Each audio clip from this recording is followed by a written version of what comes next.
കാല് കഴച്ചു. എത്ര നേരായി ഇത്? ഒരാള് പോലും ദയയോടെ ഒന്ന് നോക്കണ പോലും ഇല്ലല്ലോ. മനുഷ്യനല്ലേ മനുഷ്യനെ മനസ്സിലാക്കാൻ പറ്റൂ എന്ന് പറയുന്നത് വെറുതെയാണല്ലേ സുഹൃത്തെ. റെയിൽവേ പ്ലാറ്റ്ഫോമിൽ നിന്ന് കാല് കഴിച്ച അയാൾ തൊട്ടടുത്ത് നിൽക്കുന്ന നാട്ടുകാരനായ സുഹൃത്തിനോട് പറഞ്ഞു. ജോലി അന്വേഷിച്ചാണ് അവിടം വരെ അയാൾ കഷ്ടപ്പെട്ടെത്തിയത്. വീട്ടിലടുക്കളയിൽ നന്നായിട്ടൊന്ന് തീ കത്തിയിട്ട് കാലമേറിയാൻ. ഭാര്യയും 2 കുഞ്ഞുങ്ങളും പൊട്ടിയ വയറുമായി കിടന്നുറങ്ങുന്നത് മിക്കവാറും പതിവ് കാഴ്ചയായി മാറിയപ്പോൾ അയാൾ വീട് വിട്ടിറങ്ങി. അലച്ചിലിൽ കണ്ടുമുട്ടിയ ചില സുഹൃത്തുക്കളുടെ നിർദ്ദേശപ്രകാരമാണ് ഇവിടെ വരെ എത്തിയത്. ദിവസേന 500 രൂപയിൽ കുറയില്ലടാ. 500 രൂപയുടെ പുതിയ നോട്ട് ഇറങ്ങിയിട്ട് കുറെ കാലമായെങ്കിലും ഇതുവരെ അത് കയ്യിൽ കിട്ടിയിട്ടില്ല. ഏതായാലും കുടുംബത്തെ ഊട്ടണം. വിശപ്പിന്റെ മുളക്കമില്ലാതെ സ്വസ്ഥമായിട്ട് വീട്ടിൽ കിടന്നൊന്ന് ഉറങ്ങണം. മക്കളെ പഠിപ്പിക്കണം. സ്വപ്നങ്ങൾ അനവധിയാണ്.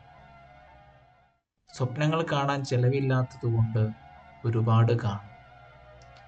മനസ്സിന്റെ ഇരുട്ടുമൂടിയ കോണിൽ അവയങ്ങ് ആരും കാണാതെ ഒളിപ്പിച്ചു വയ്ക്കും. സ്വപ്നങ്ങൾ സഫലീകരിക്കാൻ വന്നിറങ്ങിയിട്ട് നിവർന്നൊന്നു നിൽക്കാൻ പോലും ആകുന്നില്ലല്ലോ എൻ്റെ ഈശ്വര. അയാൾ ചിന്തകളുടെ ലോകത്തിൽ അങ്ങനെ വിരാജിച്ച് പതിയെ മയങ്ങിപ്പോയി. തോളത്ത് ശക്തമായ വേദന തോന്നിയപ്പോഴാണ് അയാൾ കണ്ണു തുറന്നത്. നോക്കിയപ്പോൾ റെയിൽവേ പോലീസ് കയ്യിൽ ലാത്തിയുമായി അടിക്കുകയാണ്. അയാൾ ആവുന്നത്ര തടയാൻ നോക്കി. അറിയാവുന്ന ഭാഷയിൽ യാചിക്കാൻ നോക്കി. ട്രെയിൻ ടിക്കറ്റോ പ്ലാറ്റ്ഫോം ടിക്കറ്റോ കയ്യിലില്ലാത്തതുകൊണ്ട് അവിടെ നിന്നും ഇറങ്ങിപ്പോകാനാണ് ആജ്ഞയെന്ന് മനസ്സിലായി. ഭാഷ തടസ്സമായപ്പോൾ 500 രൂപ മോഹം പൊലിഞ്ഞെന്ന് മനസ്സിലായി. എന്നാ പിന്നെ തിരിച്ചു നാട്ടിലേക്ക് തന്നെ പോയി എങ്ങനെയെങ്കിലും ഒരു ജോലി തരപ്പെടുത്താമെന്ന പ്രതീക്ഷയിൽ കീശ തപ്പിയപ്പോൾ തിരിച്ചറിഞ്ഞു 2-3 ദിവസത്തെ അത്യാവശ്യ ചിലവുകൾക്കായി കീശയിൽ കരുതിയിരുന്ന കാശ് തീർന്നുപോയി. തിരിച്ചു പോകാൻ നയാ പൈസയില്ല. ആ തിരിച്ചറിവിലാണ് റെയിൽവേ പ്ലാറ്റ്ഫോമിൽ ആളുകളുടെ മുൻപിൽ കൈ നീട്ടാമെന്ന് വിചാരിച്ചത്. അന്നേരം മനസ്സിലായി, ആർക്കും നമ്മെ മനസ്സിലാവില്ല, നമുക്കു മാത്രമല്ലാതെ.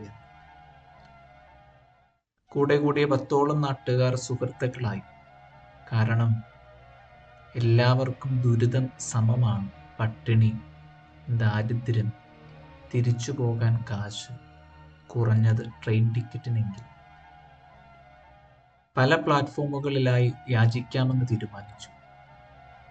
അങ്ങനെ പ്ലാറ്റ്ഫോം നമ്പർ 1 ഞാനും എൻ്റെ സുഹൃത്തും ജീവിതത്തിൽ ഒരിക്കലും ഒന്നാമതെത്തിയിട്ടില്ല.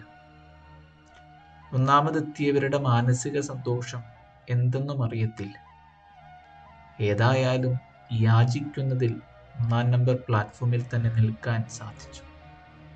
ദൈവാനുഗ്രഹം. കൈനീട്ടി കൈ കഴിച്ചപ്പോഴാണ് ചിന്തകൾ സ്വപ്നങ്ങളെ തട്ടി ഉണർത്തിയത്. പതിയെ മയങ്ങി. അങ്ങനെയാണ് സ്വപ്നങ്ങളെ തല്ലിച്ചതയ്ക്കുന്ന ലാത്തിയുടെ ചൂടറിഞ്ഞത്. അയാൾ തന്നെ തല്ലുന്ന പോലീസുകാരുടെ കാലിൽ പിടിച്ചു വീണു. വിശക്കണു ഏമാമാരെ, തല്ലല്ലേ, ഒട്ടും വയ്യ. അയാളുടെ ഭാഷ ഏമാന്മാർക്ക് മനസ്സിലാവാൻ തരമില്ല. എന്നാലും വിശപ്പിന് ഒരു ഭാഷയല്ലേ ഉള്ളൂ ഏമാമാരെ. അവർ അയാളെയും അയാളുടെ സുഹൃത്തിനെയും ഉന്തിത്തള്ളി പ്ലാറ്റ്ഫോമിന് വെളിയിലാക്കി. ഉടനെ അയാൾ കുഴഞ്ഞു വീണ് ബോധരഹിതനായി. ചുറ്റും കൂടിയ നാട്ടുകാർ അറപ്പോടെ സഹതാപ നോട്ടം നോക്കി നിൽക്കുകയാണ്. അവർക്ക് ന്യായമുണ്ട്. കാരണം അയാൾ കുളിച്ചിട്ട് ദിവസങ്ങളായി, മുടി ചീകി ഒതുക്കിയിട്ട് ദിവസങ്ങളായി, നല്ല വസ്ത്രം ധരിച്ചിട്ട് ദിവസങ്ങളായി. പക്ഷേ അയാളുടെ ന്യായം ഒന്നേയുള്ളൂ. പട്ടിണി. സഹതാപനോട്ടം നിഷ്ക്രിയമായി തന്നെ പര്യവസാനിച്ചു. കാരണം പട്ടിണി. അയാളുടെ ഹൃദയമിടിപ്പ് അവസാനിച്ചു. ശ്വാസം നിലച്ചു. പട്ടിണി കവർന്ന മരണം അല്ല, പട്ടിണി കൊല. സഹതാപനോട്ടങ്ങളുടെ നിഷ്ക്രിയമായ സ്നേഹാഹ്വാനങ്ങളുടെ പട്ടിണിക്കൊല.